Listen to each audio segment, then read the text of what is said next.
Bonjour à tous et bienvenue dans Se Sentir Bien, le podcast qui est là pour vous aider à devenir votre propre coach. Je suis Esther Taïfé et dans ce 93e épisode, on va parler d'entrepreneuriat. Vous êtes pas mal à m'avoir posé des questions sur l'entrepreneuriat.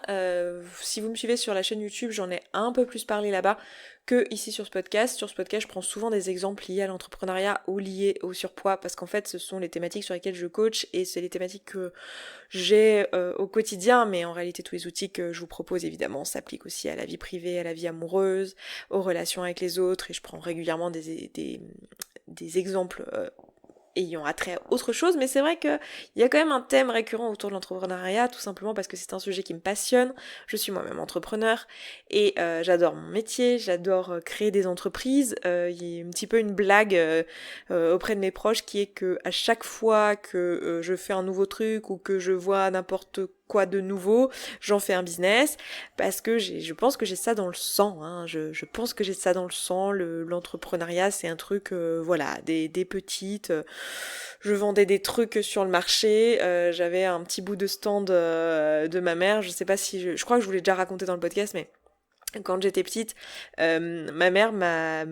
Enfin, en gros, quand j'avais genre 10 ans, j'ai demandé à ma mère... Je sais pas exactement à quel âge j'avais, hein, mais j'ai demandé à ma mère de l'argent de poche. Donc j'étais élevée seule par ma mère, qui est elle-même entrepreneur. Et j'ai été élevée seule par elle, et puis je lui ai demandé de l'argent de poche, tout simplement. Je sais plus quel âge, mais j'étais en primaire.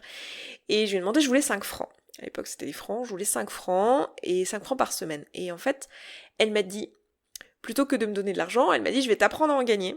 Et elle m'a donné un mètre de son stand, donc elle travaillait sur le marché à l'époque, donc elle a fait les marchés une grande partie de sa vie. Et, euh, et donc elle m'a donné un mètre de stand, en gros, sur son stand, vous savez, les stands au marché pour les forains, en fait, donc quand on dit forain, c'est pas juste la fête foraine, hein. Tous les gens qui font le marché s'appellent les forains.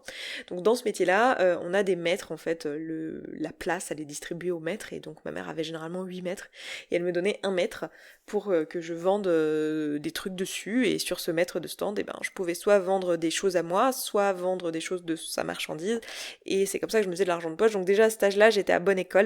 Donc voilà, dès petite, j'ai toujours aimé l'idée d'entreprendre. J'ai toujours entrepris pas mal de trucs, donc dans ma vie tout court, hein, je suis assez entreprenante, on va dire. Je suis assez autonome. J'aime beaucoup faire des trucs, faire des projets, les voir se terminer, que ça soit des projets artistiques, que ce soit des projets entrepreneuriaux, un mélange des deux, mais c'est juste l'extase. Donc voilà, j'ai toujours adoré ça et bon bah ça se voit maintenant dans ma vie puisque là je suis en train de clôturer cette activité, mais j'étais maquilleuse artistique. Et je suis en train de clôturer ça parce que bah, voilà, je veux me consacrer à d'autres choses maintenant dans ma vie et je peux pas. Enfin, non, bah non, en fait, en pratique, je peux pas. J'ai un nombre d'heures limité dans mes journées, mais je dois faire des choix et je choisis d'orienter vers autre chose. Mais voilà, en plus de être coach, de créer du contenu, etc., j'étais aussi maquilleuse artistique depuis pas mal d'années maintenant, puisque j'ai commencé mon activité en 2014, donc ça commence à faire un petit peu.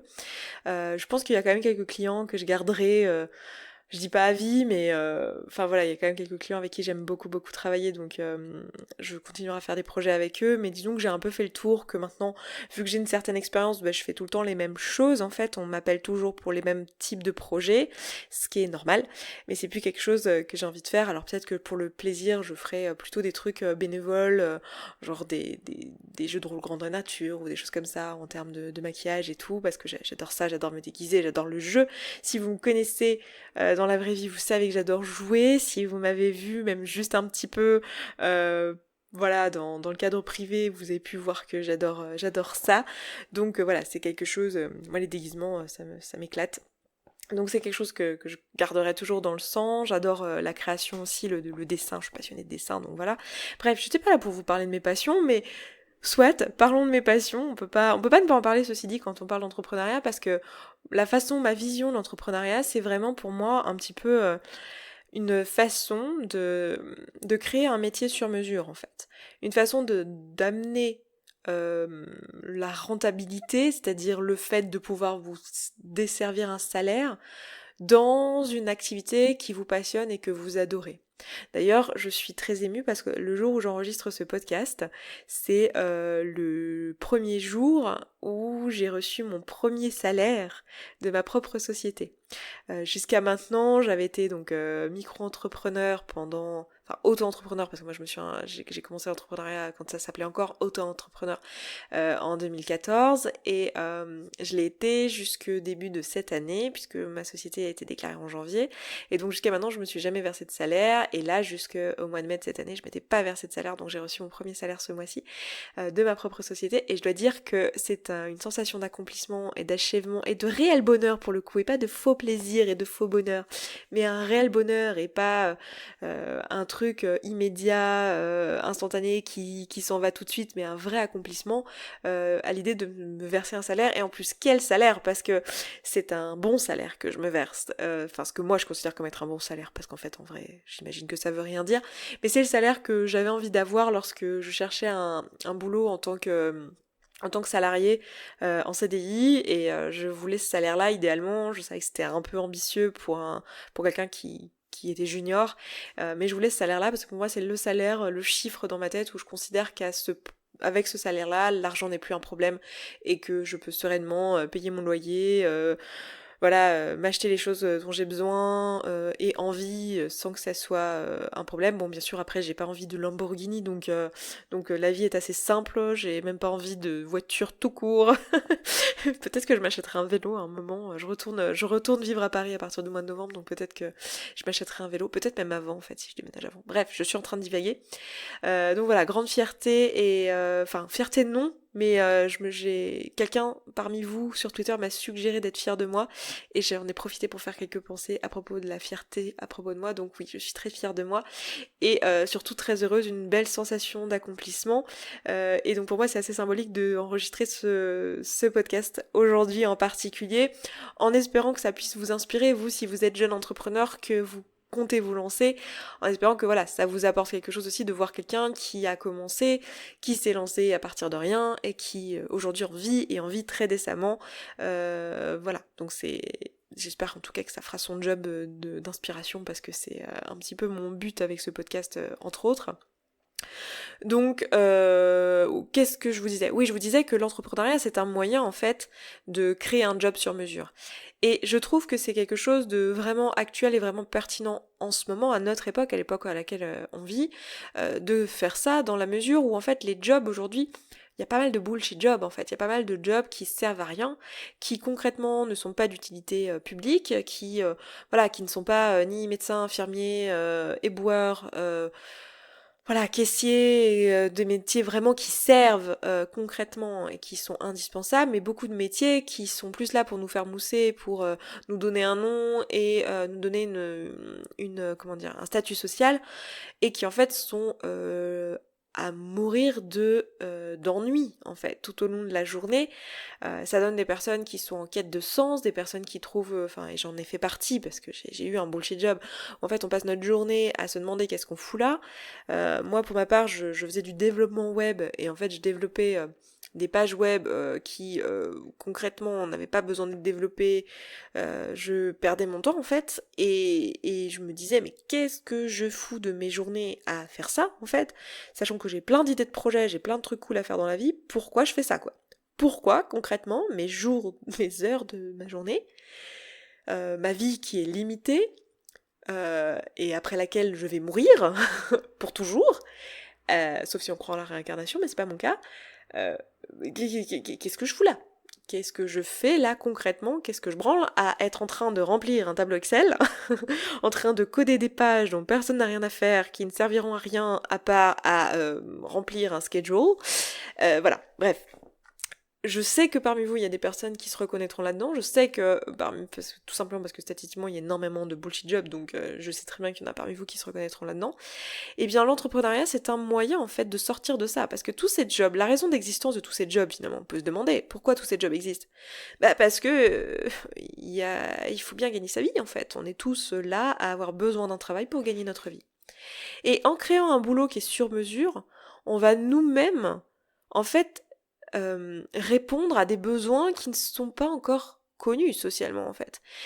Parce que concrètement, il y a plein de choses qui peuvent être créées, notamment sur Internet, qui répondent à des besoins qui pour l'instant ne sont pas conscientisés ou pour lesquels pour l'instant il n'y a pas de réponse ou pas de réponse suffisante et avec lesquels on va pouvoir venir apporter notre patte avec notre business, notre entreprise.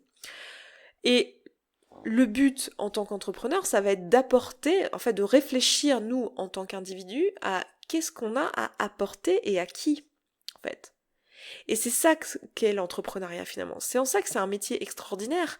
Enfin, c'est un ensemble de métiers, parce qu'entrepreneur c'est assez vague, mais c'est une façon d'exercer, de gagner sa vie qui est assez extraordinaire. C'est qu'en fait, c'est nous qui allons nous poser la question, tiens, qu'est-ce que je peux apporter au monde, moi, avec l'expérience que j'ai, avec l'âge que j'ai, avec les compétences que j'ai, avec l'état d'esprit dans lequel je suis, avec ce que je connais de la vie, avec les opportunités que j'ai eues jusqu'à maintenant, avec en gros ma valoche quoi, ma valise, mon truc de départ, le truc avec lequel j'ai été mis sur terre et qui m'a donné tout un pool de talents, de connaissances, d'expériences de vie, de toutes ces choses-là que j'ai pas forcément choisies, qui remplissent ma valise, qui est soit donc une super valise Louis Vuitton hyper fancy, soit un vieux sac Quechua, même pas waterproof, soit l'un soit l'autre, mais qu'est-ce que je peux faire avec ça, et qu'est-ce que je veux faire avec ça, et pourquoi c'est pertinent que je le fasse avec ma valise Louis Vuitton, parce que justement j'ai une valise Louis Vuitton et du coup je peux faire ce truc,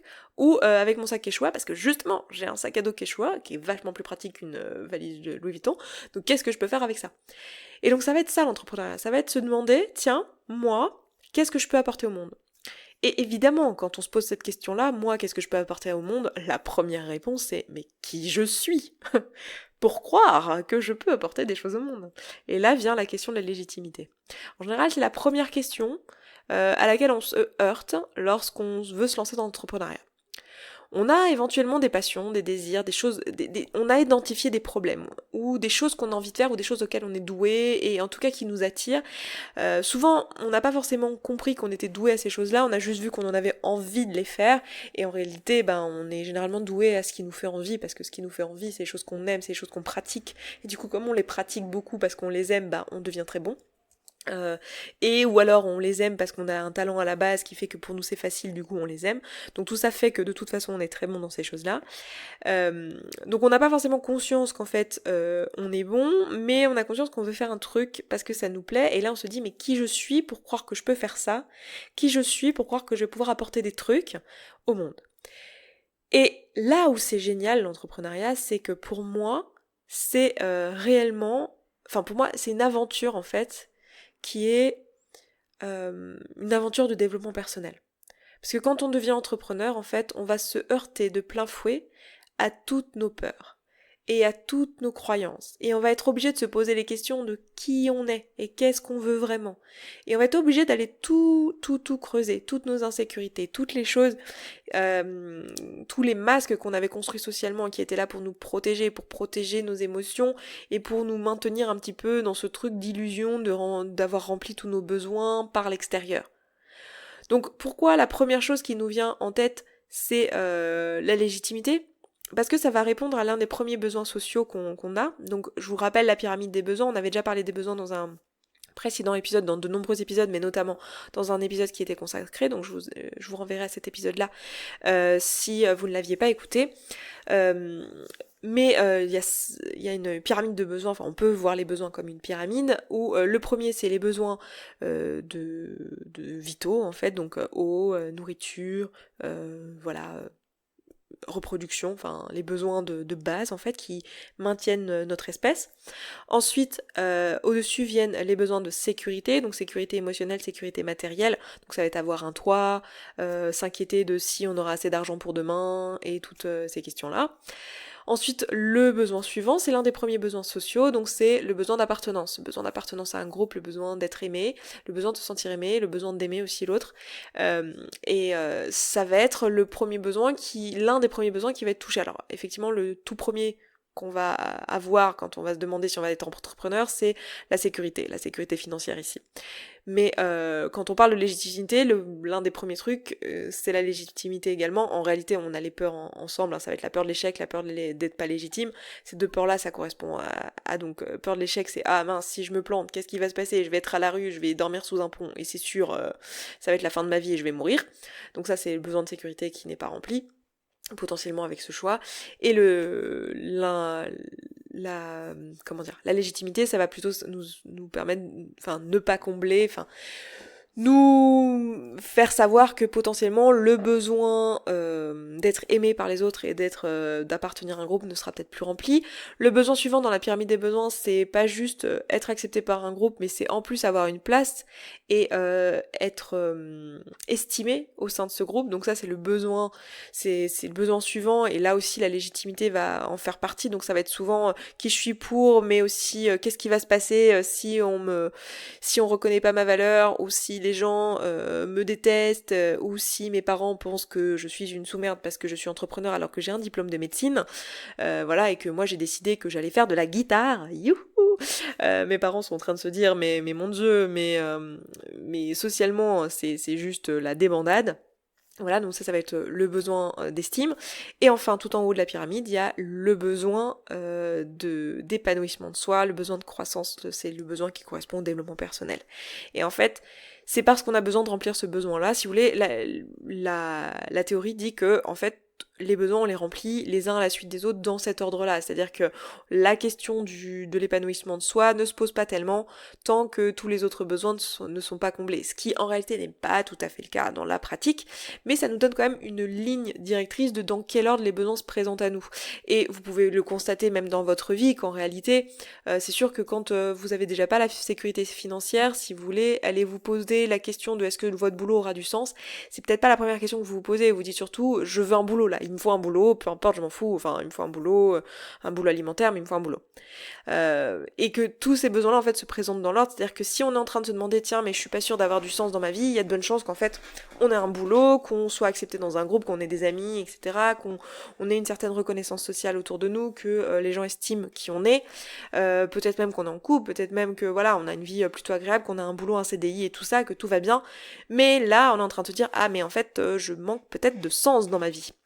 Et c'est pour ça que ça fait peur à ce moment-là de se lancer dans l'entrepreneuriat, c'est que en fait tous nos besoins jusqu'au besoin finalement, le dernier besoin de la pyramide, étaient remplis. Et là on arrive avec nos grands sabots et on se dit tiens, et si on se lançait dans l'entrepreneuriat, et si on remettait en question le besoin de sécurité financière, qu'est-ce que ça va être drôle. Donc forcément le cerveau il dit non mais ça va pas, non mais ça va pas.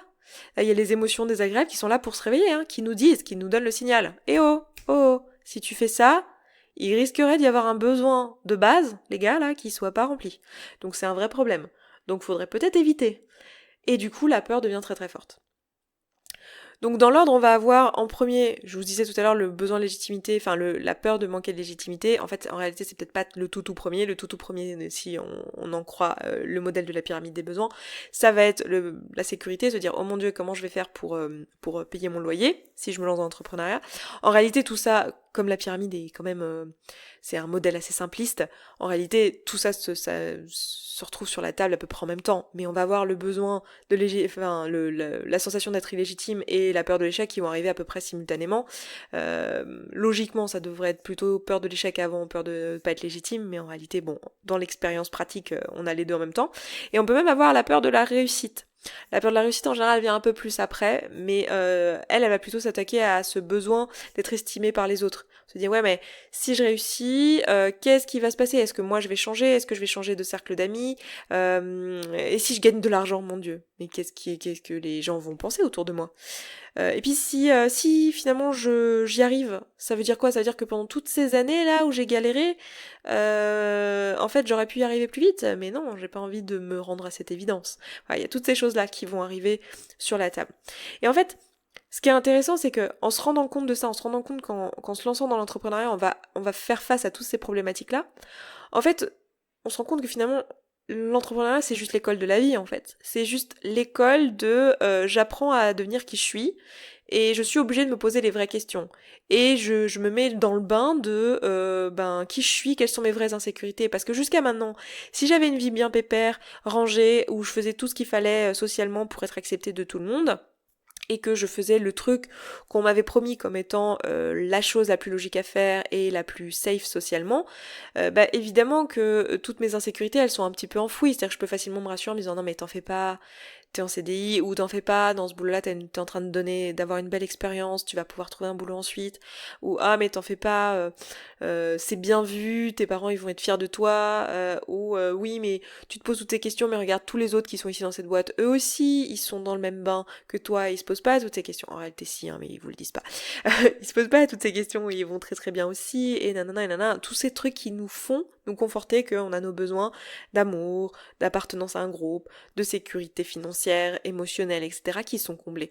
Et là, on arrive et avec l'entrepreneuriat, on va remettre tout ça à plat en fait, et on va réellement aller se poser les questions.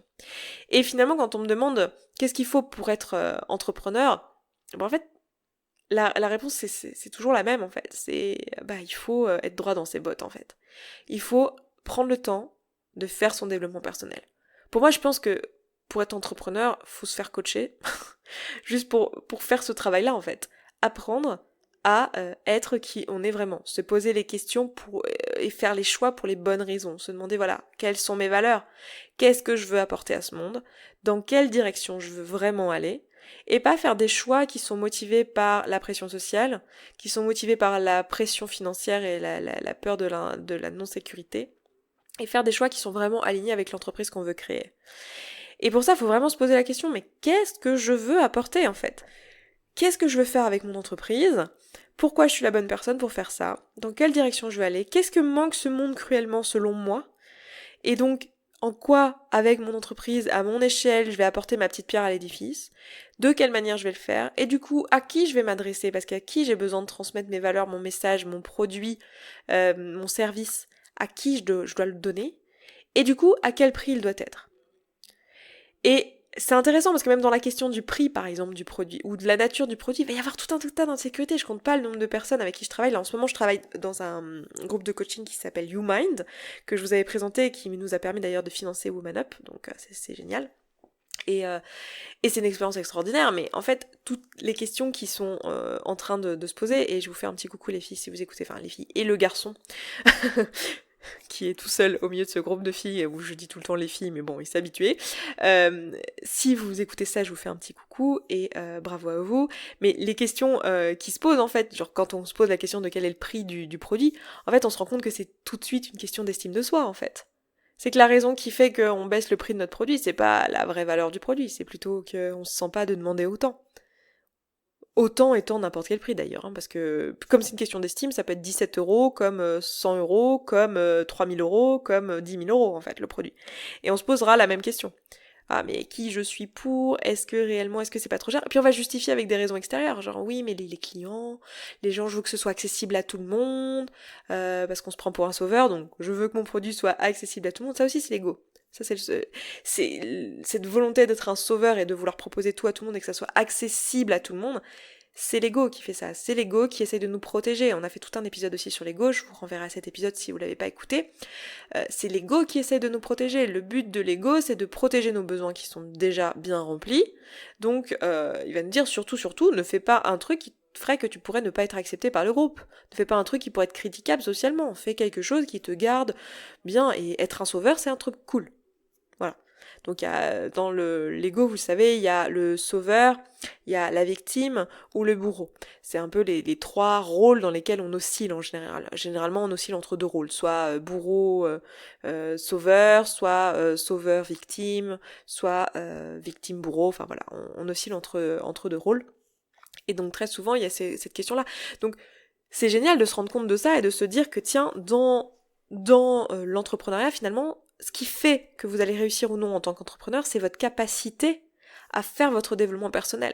C'est votre capacité finalement à vivre toutes les émotions, à être face à qui vous êtes vraiment et à apprendre à vous connaître et à faire des choix qui sont en accord avec qui vous êtes. C'est ça qui va déterminer si oui ou non vous allez réussir dans l'entrepreneuriat. C'est pas tellement est-ce que vous allez avoir la super idée de start-up.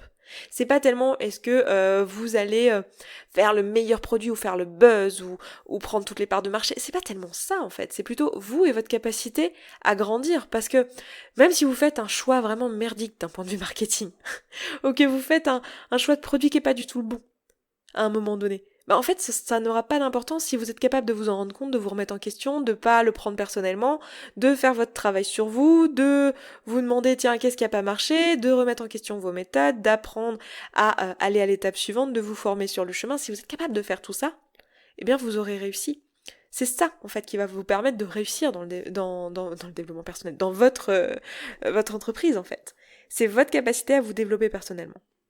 Et dans cette veine-là, dans cette lignée-là, j'ai prévu de faire à la rentrée un atelier et une conférence sur cette thématique-là ça vraiment c'est quelque chose qui m'est venu à la suite de Woman Up parce que au sein de Woman Up je me suis aperçue qu'il y avait un réel besoin, une réelle envie de votre part d'être aidée sur cette question-là.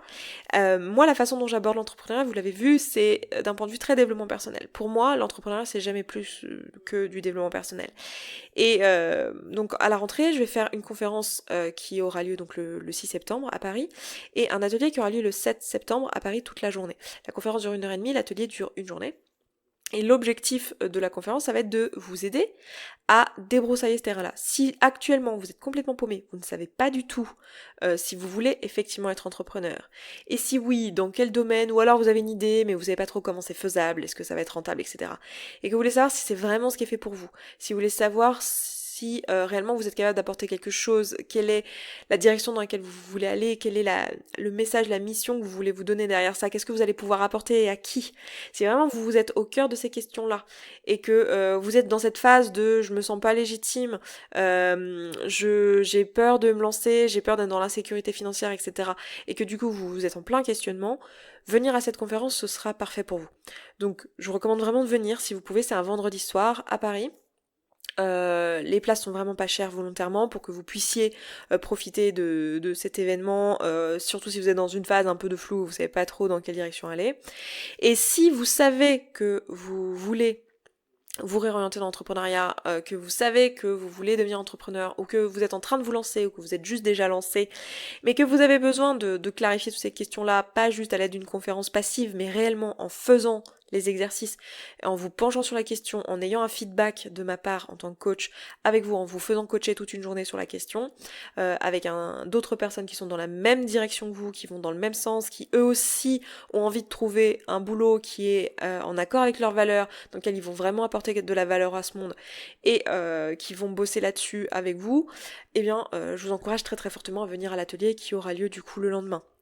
Et à faire les deux en fait, en réalité, pour être tout à fait honnête, mais en particulier l'atelier, parce que vous allez réellement faire ce travail-là avec moi. Le but du jeu, c'est que vous soyez lancé, que vous clarifiez finalement ce que vous allez faire dans votre entreprise, les moyens, vraiment les objectifs que vous voulez avoir et les moyens d'y parvenir. Donc quel produit, à quel prix, quel est le but, à qui vous allez l'apporter, toutes ces questions-là vraiment basiques qui vont vraiment vous lancer. Ça va être hyper intense, je vous préviens, hein, venez reposer parce que ça va être une journée hyper intense, mais ça va être un moyen pour vous de un peu kickstarter votre départ si pour l'instant vous n'avez pas les moyens de vous payer un coaching, ou que vous savez pas si vous voulez vous payer un coaching en réalité, ou que vous voulez un truc un peu rapide comme ça pour débuter, ou que vous voulez après prendre un coaching avec moi d'ailleurs parce que c'est un bon moyen de démarrer et ensuite d'enchaîner, mais c'est pas du tout indispensable ou obligatoire, je veux dire plutôt. C'est un super bon, c'est une super belle opportunité de venir à cet atelier. Donc voilà, je vous encourage, je peux que vous encourager si vous vous reconnaissez dans ce podcast et que tout ça vous parle de venir. Les places sont très limitées évidemment parce que le but d'un atelier c'est qu'on puisse échanger, qu'on puisse parler, que ça soit un petit groupe et qu'on puisse travailler ensemble. Donc voilà, on peut pas être 100, hein, c'est pas possible. Donc je vous laisserai aller regarder tout ça.